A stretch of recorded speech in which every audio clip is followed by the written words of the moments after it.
Yeah, it started way back when we first heard about the protocols for the season.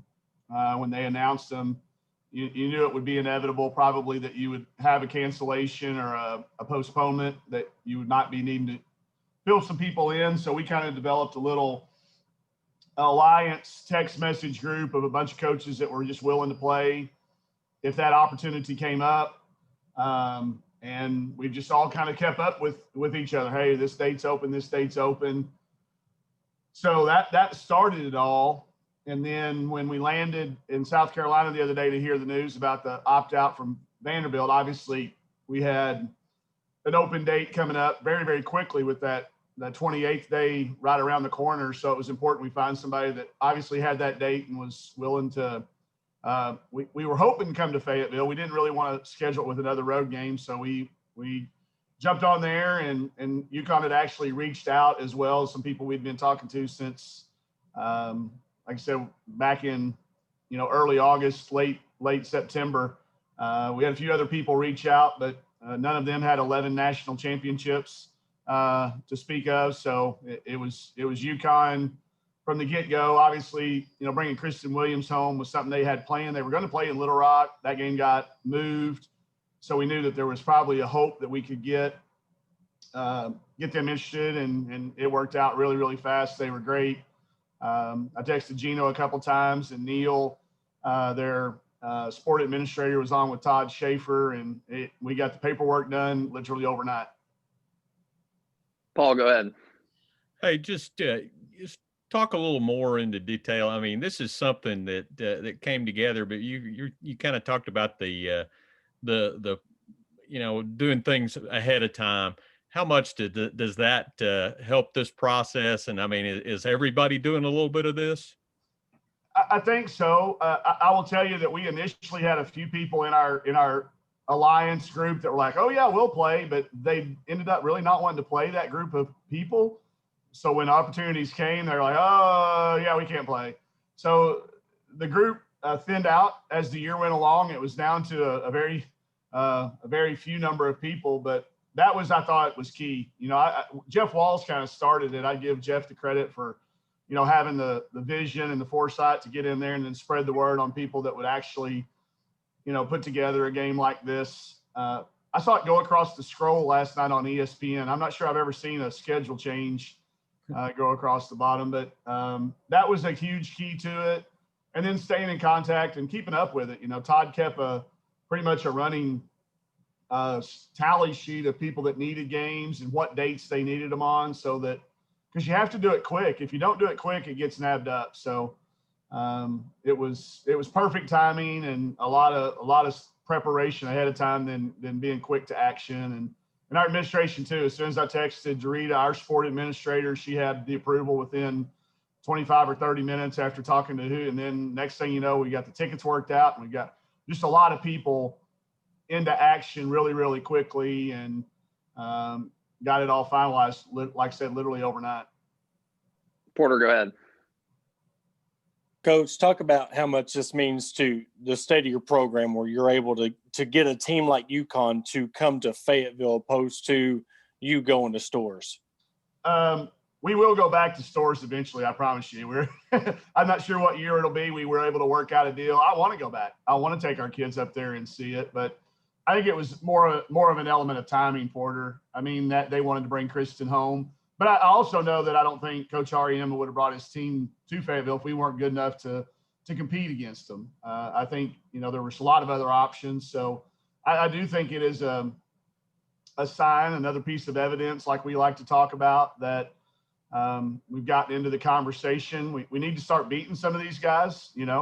I think Mario did the research and found out that we've now played every team that's won a national championship since the turn of the century, except Notre Dame. This season, not ever, but in this calendar season, you got to go back to Purdue and Notre Dame to find people that weren't on our calendar this year. So I'll tell you what it speaks to me more about, Porter, about the kids down there in that locker room.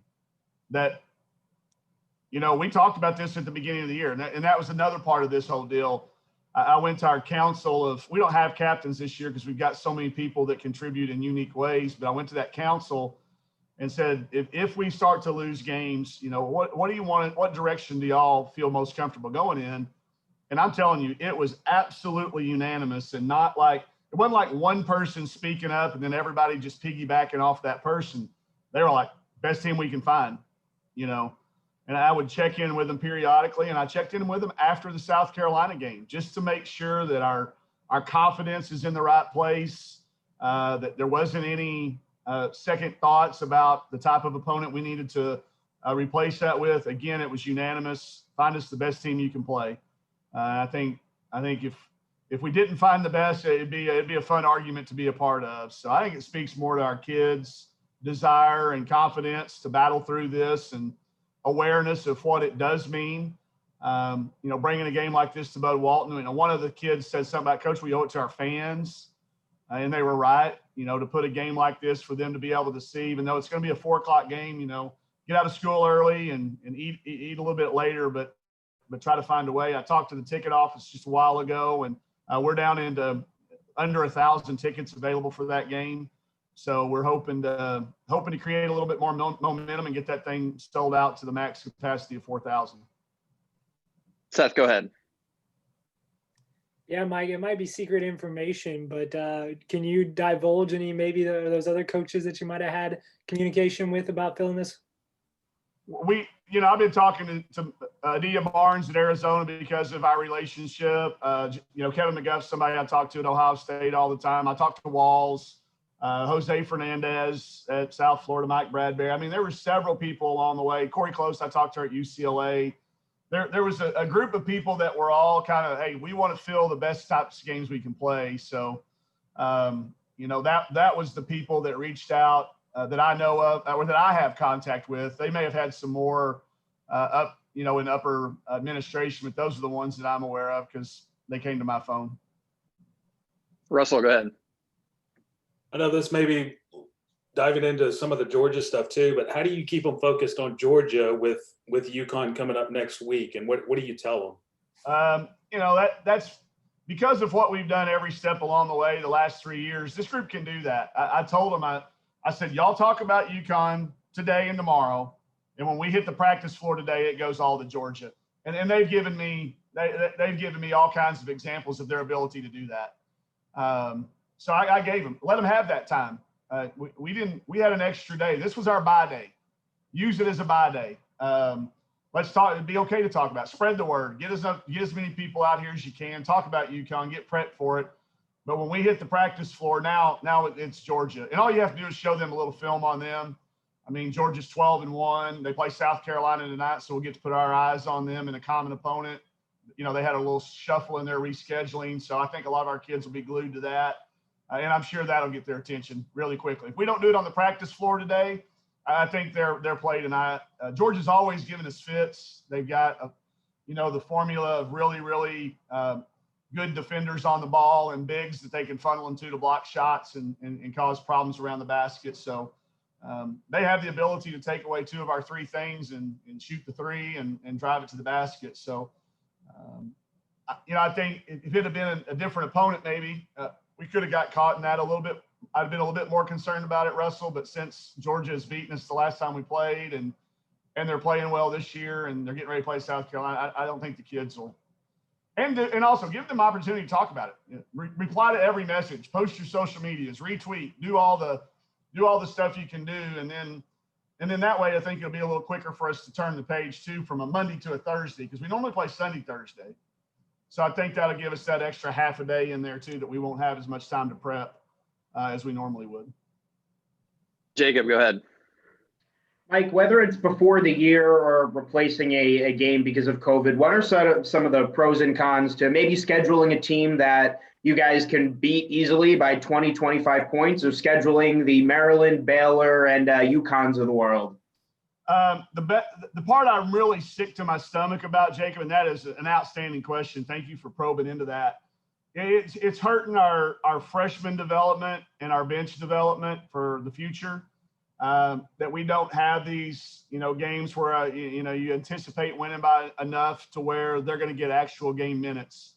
We missed, several opportunities to have those games. So I hate that for those kids. You know, the fact that the NCAA gave those kids that year back is a little bit of a, you know, it's a little bit of a Band-Aid to feel.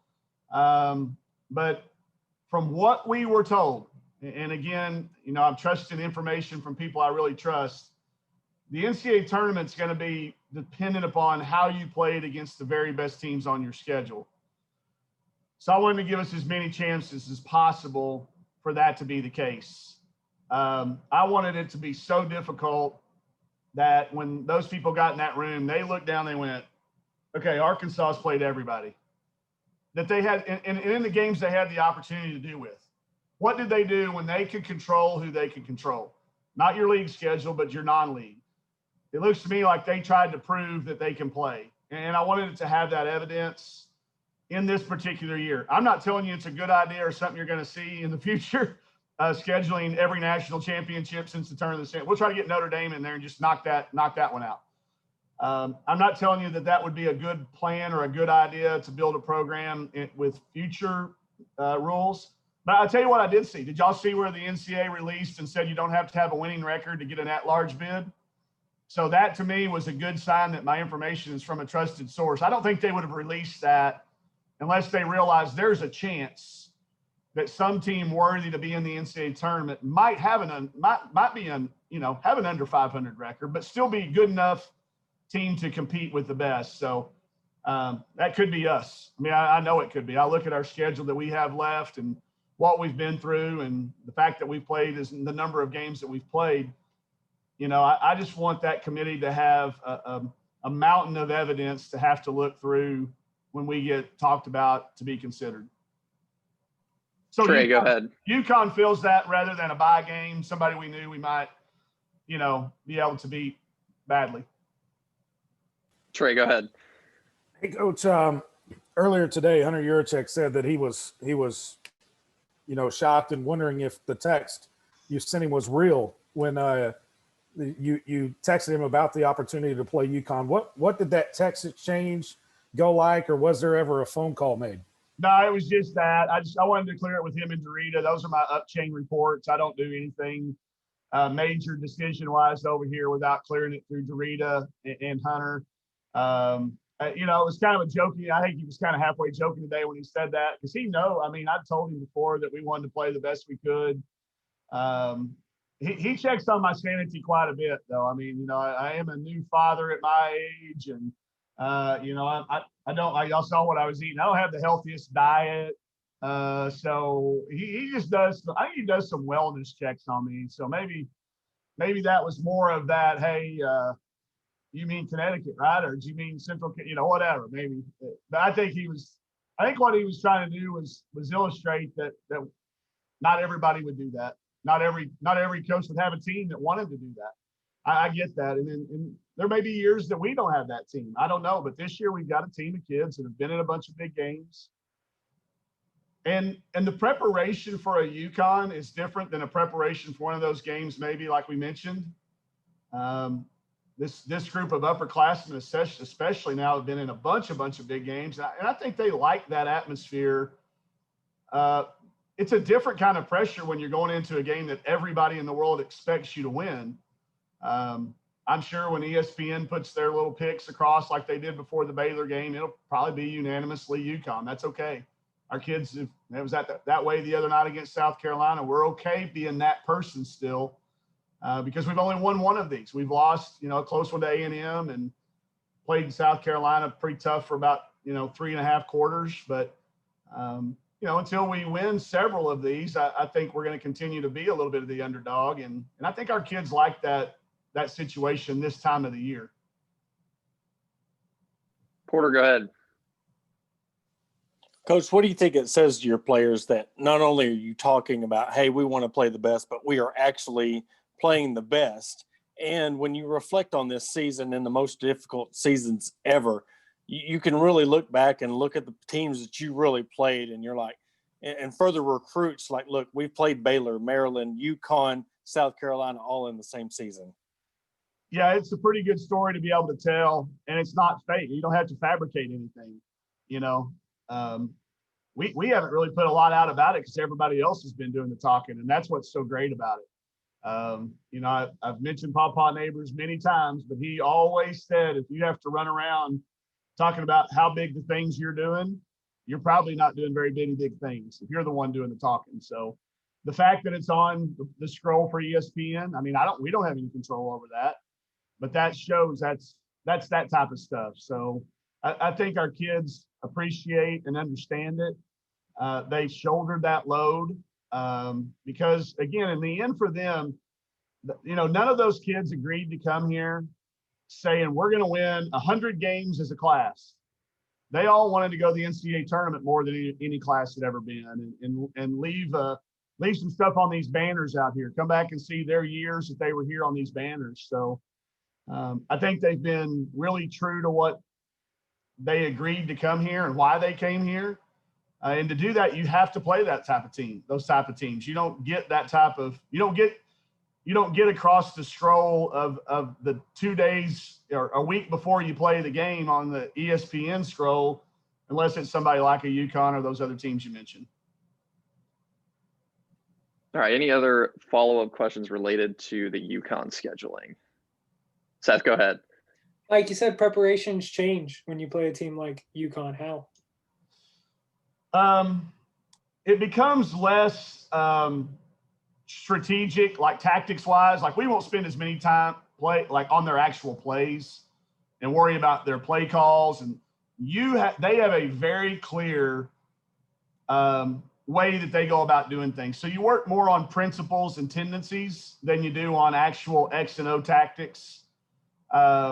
And it's somebody we haven't played. I think only one other time in history. We don't play them every year. So you get a little bit more general and you try to pick one or two things that you think we're possibly going to be able to do that will give them problems likewise. And you really focus on being good at a very, very few number of things. You know, like when we played Georgia, a team that we've played, or let's use South Carolina the other night, like we played that team like 7 times in the last year and a half. So you don't spend any time on personnel because they know them. You know, they know how they've had to guard them. So you spend a little bit more time on inbounds plays and sidelines plays and things like that. You do less of that when you play somebody like a UConn. They've got a very identifiable formula for how they've gone about winning. And you've got to try to take away a couple of those things or at least slow them down a little bit. And that, to me, that's how those two things differ. Porter, go ahead. Coach, I got one more follow-up. Do you think that with you having played Baylor, Maryland, and a team like South Carolina, do you think that will help the team not being so starstruck with a team like UConn coming into Fayetteville? I think they'll all want their picture with Gino still. That's okay. Everywhere I go, it's always get out of the way and we want this picture. Can I get an autograph from Gino? I think there will still be a little bit of that. That's okay. I mean, this is the guy that just passed Pat Summitt for the record number of wins. And, you know, I suspect, I don't know how much longer he and Coach Vanderbilt are going to be doing it, but they're probably going to end up 1-2 in this thing. So I want kids to enjoy it for what it is. I think they're all starstruck in their own little way. Like, you know, I see our kids taking pictures on the floor of our opponents, and I'm okay with that. Like, I think that's what's cool about what we get to do is they all went out and took a picture of the Asia Wilson, statue the other night when we got there. To me, those are the things that make it a part of history. So, but to your point, I don't think there will be any intimidation when we get to the jump circle. I do think, obviously, you know, when UConn rolls in there with their sweats that only they get made for them because they've got 11 national championships, you notice stuff like that. Our kids see all that. And I think for them to see it is important for us to know that there's a lot of hard work that goes into getting to that point. We're not there yet, but that's what I think keeps us motivated to do it, because they get a chance to see what it really is like for some of those teams that have won national championships. Any other follow-ups related to UConn? All right, we'll go ahead and switch gears. Coach, I know you touched on it a little bit already, but can you talk a little bit more about Georgia on Monday night? Yeah, they're playing really well. at their place is always a challenge, even in a non-COVID year. They've got the pieces, they've got the formula that has obviously given us problems at time with a big around the basket and several of them, and then athletic long wings that can clog up driving lanes. So, we've gotten a chance now to play against a bunch of teams like that. Hopefully we've learned a few little things that we can do against them. And, them playing South Carolina tonight, it's a little bit of a break for us because they were supposed to be off as well. So now they won't be. So hopefully that gives us a little bit of break going into these back-to-back Monday night games. Paul, go ahead. Hey, Coach, talk a little bit about Q Morrison. I mean, what a defender, but man, she's turned into a good offensive player this year too, it seems.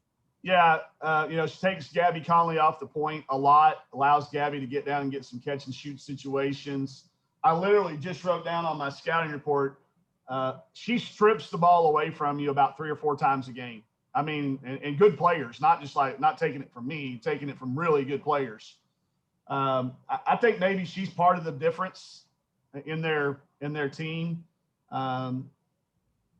In that it does allow Gabby off the ball some. It gives them another lockdown defender. And now you got to guard the kid too. Used to you might be able to double team off of her and not return, as quickly to her. But, I think that speaks to her maturity and the job that Joni and her staff do. Robert and those guys down there, Chelsea Newton and Karen Lang are just such great developers of the game, and they work at it. And Q's a great example of a kid that, has got in there and played a role along the way and evolved her role every single year. And, now's a kid I know that they really count on. Russell, go ahead. Chelsea mentioned after the Florida game that their full attention was on Florida because of the loss last year. Do you think, Georgia will get the same treatment? Absolutely. Yeah. Kids have a short-term memory when it comes to certain things, but they've got the ability to go back and remember how things felt. And they beat us here at our place, and we were on a pretty good roll at that point in time. And we felt completely just like they had just completely taken us out of what we do. And I remember the kids the talk after that, the next couple of practices, they didn't want to feel that way again. So I don't think it'll be hard. We'll make sure that our scout edit is laced with lots of clips from last year. That's a very subtle way. I think they've got it figured out. We do that quite a bit from time to time, but we will subtly remind them if they have forgotten. But I think with that group of leaders, they'll be able to the talk in the pregame stretch line or the warm-ups for practice, the stretch lines for practice, it will be revolved around that. So Jacob, go ahead. Mike, you mentioned after South Carolina that the amount of games you guys have played so far, you started to notice that took a little toll in the game's latter minutes. How has the bye week kind of rested the team up with another busy week of 2 ranked games coming up? The time is a big part of it, just the simple extra days. The time off. We had pretty much a shooting practice yesterday. We gave them kind of a mental health break too. We've taken a day off in the weight room, which is very rare for us as well. I think we had gotten to that wall obviously faster than anybody in the country because we had played more games. So I told everybody we were there, find a way to get over it, through it, around it. We can't stay behind this wall. I felt like yesterday was a really good bounce back. Our practice was good. It was spirited. We'll go again today. We'll take tomorrow off and then get back to practice Saturday, Sunday. But I do think, as you mentioned, it started to have it started to show at times. So I want to make sure that they've got their legs on it. We'll cut practice back. This is the time of the year we start peeling practice back 5-10 minutes a week so that we can be game ready if we need a kid for 30-35 minutes. Trey, go ahead. Coach, I was wondering with the travel situation, the way you're doing it this year, how do you feel it's going traveling on the day of the game as opposed to maybe the day before? Man, I don't know. I mean, I don't know that we're ever going to, I've been reading this Andy Duke book on how to decide and results and stuff and not judging your outcomes. I don't think we'll ever know probably whether it was had a good outcome or not. But I do know this. I know that we've stayed healthy. I know that even if we do have a positive around, we're not getting caught in contact tracing. So, I mean, these games might not have ever happened. You know, if we hadn't have been doing them, and that's the optimistic side of me, you know, hoping that we look back on it that way. Do I think it's more difficult? Do I think we're a little bit less prepared? Yeah, probably. And it's harder, you know, it's hard to get, we leave here, you know, like for a 6 o'clock game, like the South Carolina game, we met at the airport, we met around 12:30, we ate, and then you're asleep on the plane for 2.5 hours, maybe. And then you get to the gym and we're there 2 hours early. I don't want to go to a hotel because that's just another environment. A little bit of time to kill. You got to get there early enough to feel comfortable to be prepared, but there's a little bit of dead time. I find myself a little bit tired at tip off, so I know they do. And we've had to find a different level of focus, which I think will help us when we get into a tournament format and you are in a hotel and you can do that. So I've thought about the idea of changing it, but it just doesn't seem like the right thing to do when it's been working as far as health goes. Plus, by the way, there's not a whole hell of a lot of teams that win at Tennessee, at Kentucky, and at South Carolina. So I really don't have much to judge it on. You know what I'm saying? Like, we played pretty good those games. So, I mean, it's easy to second guess yourself. I don't think the kids are. I think the kids let it creep in sometimes saying, oh, maybe. But I think us learning to get over it is going to be more valuable than saying, okay, well, let's just go down there and get a hotel. I think it would be stupid of us to do that and then keep playing people like UConn if we lose games. If we're going to do that, then we should have scheduled somebody that didn't have a win this year and just needed the money. So just trying to stay in alignment with everything we do, which means I think we go the day of the game. But to answer your question, do I know if it was the right thing or not? I don't know. I'm not sure we will know. Seth, go ahead. Like, how do you not let Georgia take you out of your system? Unforced turnovers.